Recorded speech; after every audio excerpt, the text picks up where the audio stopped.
Dans cette vidéo, je vais revenir sur la notion de variable en Python. On va voir un petit peu ce qui se passe en coulisses. Alors tout d'abord, regardons un petit bout de code. Voilà, le code qui est à gauche et le résultat qui est à droite. Donc on fait s égale bonjour, on construit une chaîne de caractères bonjour, ensuite on l'affiche, et ça donne ça.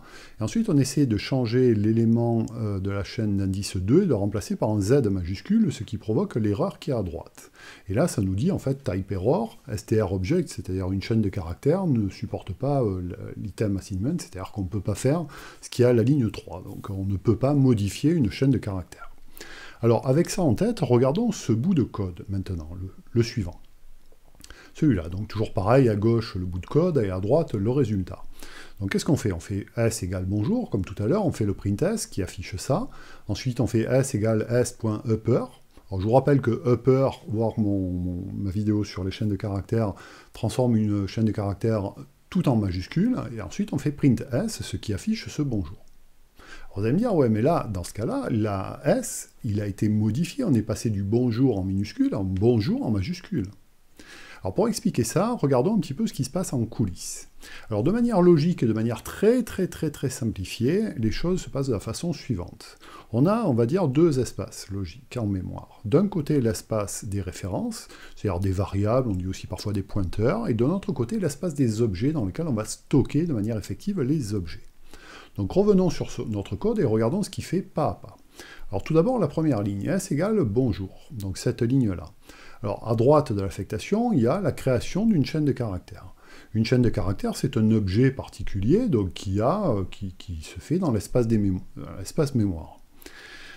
Donc un objet, de manière symbolique, on va le représenter, comme d'habitude, comme une boîte, hein, comme je l'ai déjà fait de manière très schématique, qui contient notamment des méthodes, dont la méthode upper, mais plein d'autres, évidemment, et puis des attributs ou des données, si vous voulez, donc qui contient, sous une forme ou sous une autre, à la limite, peu importe pour notre propos, va contenir B majuscule, O minuscule, N minuscule, etc., etc. Va contenir la chaîne bonjour. Et ensuite, on fait S égale le résultat de cette opération de création d'une chaîne de caractères. Et c'est là qu'il va y avoir quelque chose dans l'espace des références qui va se passer. On va créer une variable, disons, un pointeur, une référence, S, qui va donc du coup référencer cet objet, qui va pointer sur cet objet, si vous voulez. Voilà, ensuite on fait le print s, ce qui affiche le premier bonjour, là il n'y a pas de problème, et ensuite on fait cette opération-là. Cette opération-là, c'est une affectation, donc on fait d'abord ce qui est à droite pour l'affecter dans ce qui est à gauche. Alors s.upper, en fait on va venir prendre la méthode upper qui est dans l'objet bonjour qui est à l'écran, et là, ce qui va se passer, c'est qu'on va créer un nouvel objet, voilà, avec évidemment toujours pareil des méthodes, dont la méthode upper, mais peu importe, et dans la partie des données, on va remplacer la chaîne de caractères qui est en haut, qui est en minuscule ou partiellement en minuscule, totalement en majuscule. Voilà donc ce que fait en fait s.upper. Voilà, ça va créer une copie.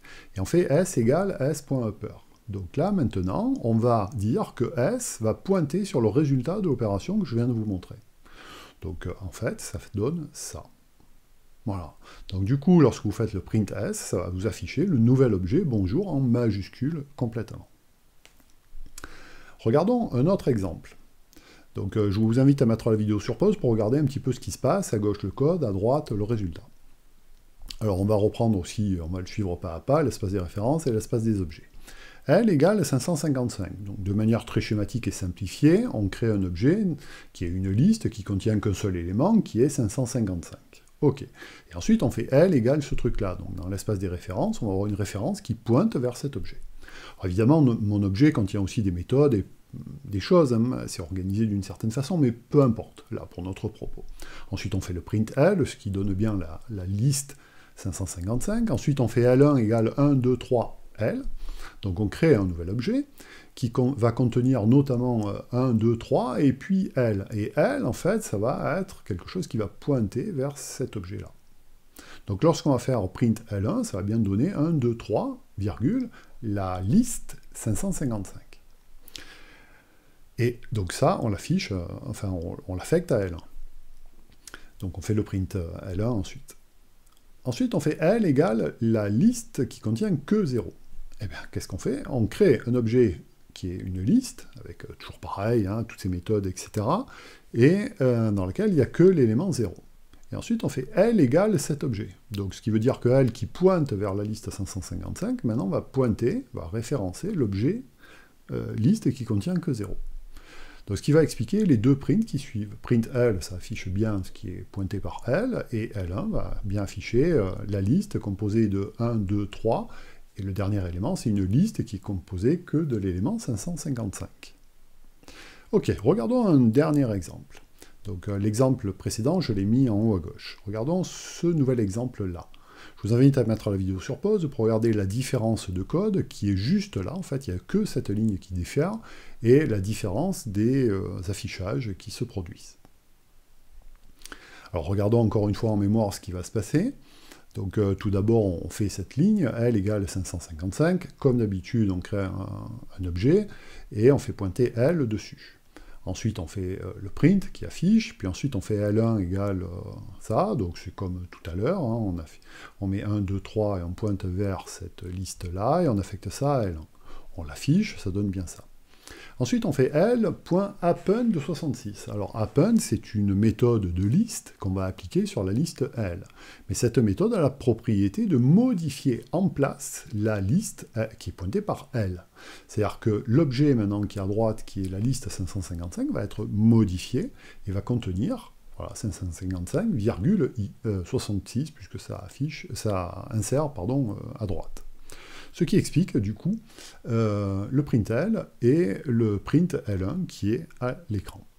Voilà, donc je pense que c'était important d'avoir une petite idée très schématique, encore une fois, c'est pas complet du tout, de ce qui se passe en coulisses pour comprendre certains comportements, éventuellement, de vos programmes.